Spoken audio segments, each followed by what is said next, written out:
속보 한국 3골 취소한 일본 심판 결국 VFA. 최악의 일본 심판 라이센스 박탈 어떤 상황인지 확인해 보세요. 이것을 단순한 오심이라 하기에는 스포츠 정신을 짓밟고 심판이 경기를 좌우 한명백한 월권 행위였다. 지난 경기에서 한국은 무려 3골이 취소되는 초유의 사태를 맞이했습니다.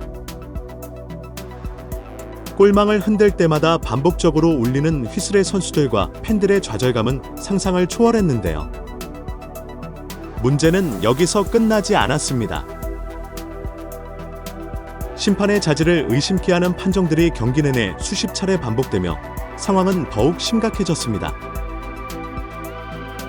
이러한 장면들에 국제 축구계조차 충격과 경악을 금치 못하고 있습니다. 논란의 중심에 선 인물은 일본 국적의 아라키 유스케 심판으로 그의 과거 판정 이력까지 속속 드러나면서 이번 사태는 단순한 오심으로 치부하기에는 명백히 편파적인 부분이 많았습니다. 결국 논란이 거세지자 FC 조직위원회는 즉각 반응할 수밖에 없었습니다. 그들은 이례적으로 빠르게 공식 유감을 표명하며 후속 조치에 돌입한 상황입니다. 그 결과 아라키 유스케 주심은 이제 월권 행위에 대한 책임을 져야만 하게 되었는데요. 이날 자세한 내용을 바로 알아보겠습니다. 일본 주심 아라키 유스케의 편파 판정. 지난밤 열린 한국과 팔레스타인의 월드컵 조별 예선 경기가 끝난 후 뜨거운 반응이 쏟아지고 있습니다. 경기 전 한국은 4경기 연속 승리로 승점 13점을 기록하며 진출 가능성이 무려 99.7%에 달하는 유리한 상황이었습니다. 반면 팔레스타인은 조 최하위로 더는 물러설 곳이 없는 벼랑 끝에 몰려 있었죠. 이런 상황에서 팔레스타인은 안티풋볼 전술로 철저히 수비에 집중하였고 한국 선수들과의 기술과 조직력 격차를 메꾸기 위해 매우 거친 경기 운영을 펼쳤습니다. 그런데 이날 경기에서 일본 주심 아라키 유스케는 예상치 못한 변수로 작용하며 판정 논란의 중심에 섰습니다. 그는 경기 내내 팔레스타인 선수들의 거친 반칙을 묵인하였고 우리 대표팀의 불리한 상황을 만드는 일방적이고 어처구니없는 판정을 이어갔습니다. 결과적으로 한국 선수들은 초반부터 극도로 어려운 상황에서 경기를 풀어나가야 했는데요. 판정 논란의 시작은 경기 극초반인 전반 4분부터 일어났습니다.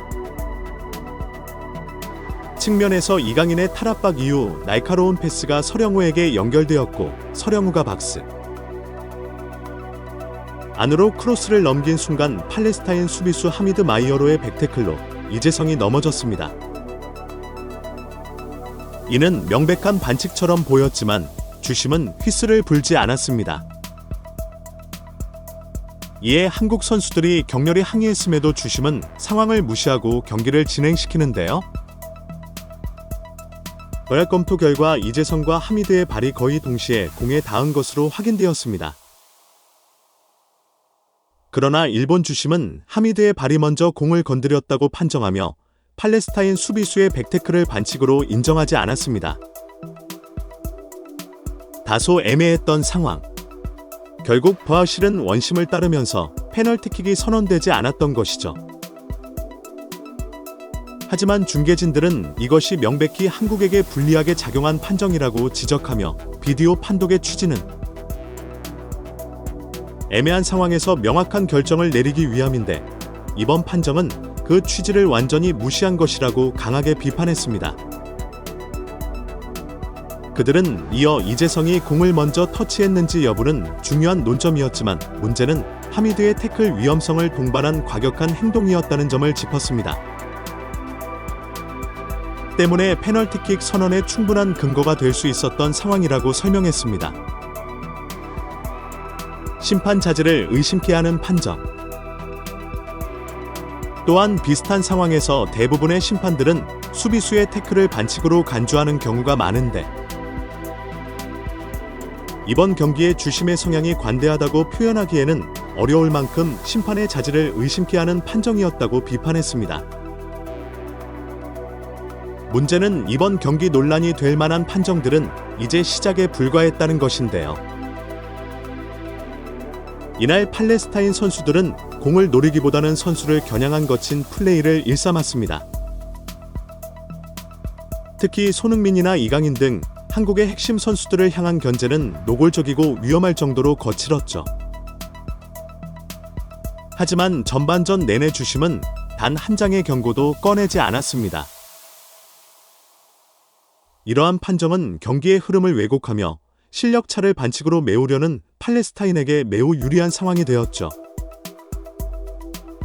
결국 이처럼 부조리한 경기 흐름 속에서 한국은 팔레스타인에게 선제골을 내주는 결과를 맞이하게 되는데요. 하지만 위기의 순간 팀을 구한 것은 역시 손흥민이었습니다. 전반 15분 측면에서 공을 잡은 손흥민은 이영재, 이재성과 빠르게 주고받는 3자 패스. 플레이를 통해 훌륭한 연기와 날카로운 침투를 선보이며 결정적인 동점골을 만들어냈습니다. 손흥민 특유의 침착함과 경기를 읽는 능력이 빛난 순간이었죠. 이어 전반 20분 이강인이 3대1 상황에서 과감한 드리블을 시도하며 상대의 수비를 흔들었지만 팔레스타인 수비수의 거친 태클에 막혀 넘어지고 말았는데요. 그런데 이강인의 개인기에 계속 농락당한 게 분했던 것인지 팔레스타인 선수는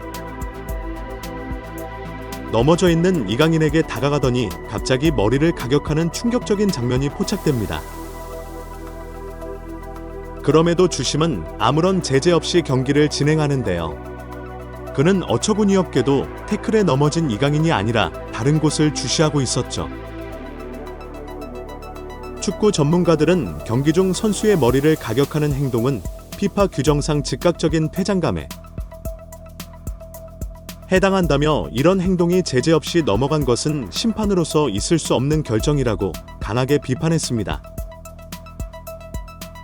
전반 종료 직전 이강인의 코너킥이 헤더골로 연결되는 듯 했지만 주심이 갑작스럽게 휘슬을 불며 득점을 취소합니다.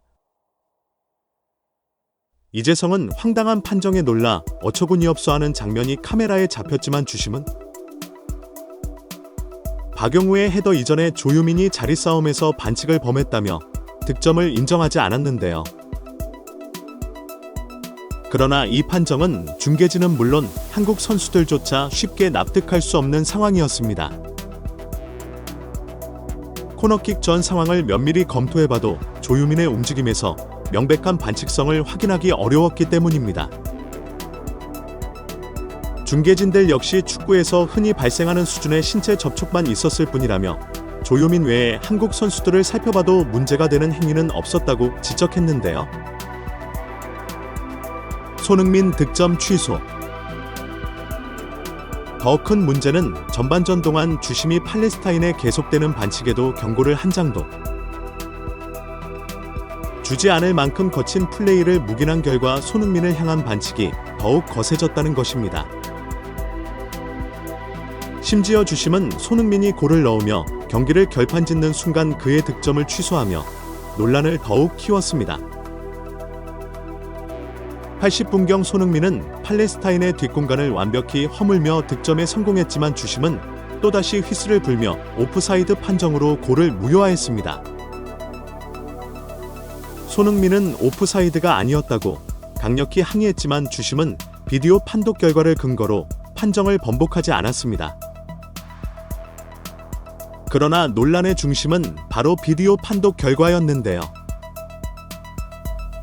VAR 화면에서는 손흥민이 약간 앞서 있는 것처럼 보이긴 했지만 이는 카메라 각도와 부심의 라인 설정에 따라 다르게 해석될 여지가 충분했습니다.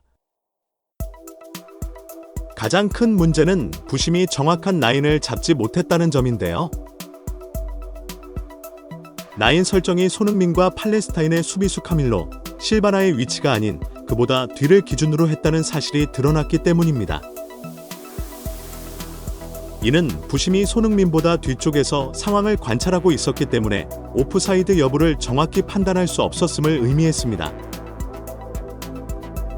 결국 이러한 판정 논란은 단순히 오프사이드 여부를 넘어 심판의 기본적인 역량과 자질에 대한 신뢰를 무너뜨리는 중대한 사건으로 평가받았습니다. 특히 이번 경기는 사실상 한국의 득점이 3골이나 취소된 데다 팔레스타인의 거친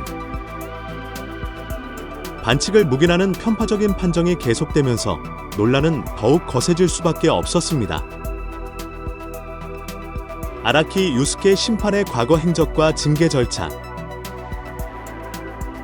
문제를 더욱 심각하게 만드는 것은 이번 경기의 주심인 일본 국적의 아라키 유스케 심판의 과거 행적 때문인데요. 그는 지난 월드컵 예선 3차전에서 한국과 요르단 경기의 심판진을 맡았던 인물로 밝혀졌습니다. 당시 경기에서도 요르단 선수들의 거친 플레이와 태클이 반복되었지만 아라키 심판을 포함한 일본 심판진은 카드를 꺼내는 것을 주저하며 한국 선수들에게 불리한 판정을 이어갔습니다. 결과적으로 한국 선수들은 계속해서 피해를 입었고 이는 이번 경기 역시 마찬가지였죠. 이에 FC 조직위원회는 즉각 해당 심판에 대한 징계 절차를 개시하기 위해 조사위원회를 구성했습니다. 위원회는 이번 사안의 중대성을 엄중히 인식하며 심판위원회를 긴급 소집했고 해당 심판에 대한 잔여 경기 출전 금지, 월드컵 심판 자격 박탈 피파에 공식소를 제기하여 국제심판 라이선스 박탈 절차를 추진하며 최대한 빠른 시일 내에 징계를 처리할 것이라고 발표했습니다. 놀라운 것은 이번 징계 절차가 이례적으로 매우 단축된 일정으로 진행될 예정이라고 하는데요. 이는 이번 사건이 국제축구의 공정성과 신뢰를 심각하게 훼손한 사례로 평가되었기 때문입니다.